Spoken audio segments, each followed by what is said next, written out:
Cosmos ফুল তুলছি, আমার বাগানের ফুল।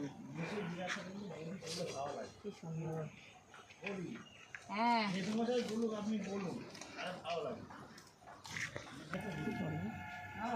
এইগুলো হচ্ছে আমার বাগানের গাঁদা ফুল। দেখুন কি সুন্দর হয়েছে। এগুলো কি গাঁদা দাদা? ইনকা, ফ্রেঞ্চ, কত কি, এগুলো ডেনথাস, চন্দ্রমল্লিকাগুলো সব শুকিয়ে গেছে, মানে সিজন শেষ হয়ে গেছে, গরম পড়ে গেছে এখানটায়, এই জন্য এইগুলো এই অবস্থা, নাহলে কি সুন্দর হয়েছিল। আমার ডালিয়া, এইগুলো আমার ডালিয়া, এই যে ডালিয়া, এগুলো ডালিয়া, সাদা ডালিয়াটা বেশি এসেছে এবারে না, আমি বলবো না, তুই চলে যা।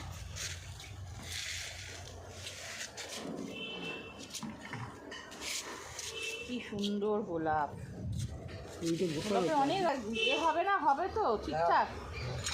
আর তো ওই মাঝখানটা যেখানে শেকড়টা রয়েছে ওখানে বসাতে পারতেন এই গোলাপ গাছটা। এইটা তুলবি না, যাতে হাতটা তুলবি, রেডি বলবি। এই ফুলটার ঠিক নামটা আমি বলতে পারবো না, তবে এটা আমি সিল্ক রুটে যখন গেছিলাম সিকিম, তখন এখান থেকে নিয়ে এসেছিলাম। এই গাছটা এনেছিলাম, এইটা এনেছিলাম, এটা সাদা, এই কালার আরও নিয়ে এসেছিলাম, কিন্তু সেগুলো এটা তোলতো। আমি একটা কথা বলবো, এখানটা হচ্ছে বলবো, এইটা আমার সাদা গোলাপ, এটা আমার চিত্তরঞ্জনের ছিল, কিন্তু কলকাতায় আমি পাইনি, অনেক দূর থেকে অর্ডার করে নিয়ে এসেছি। এটা হচ্ছে আমার বাগানের রানী, এইটার জন্য আমার বাগানটা আরও বেশি সুন্দর লাগছে। গোলাপগুলো দেখেছেন কি সুন্দর গোলাপ হয়েছে, খুব বড় বড় হয়েছে, কালারটা খুব মিষ্টি কালার।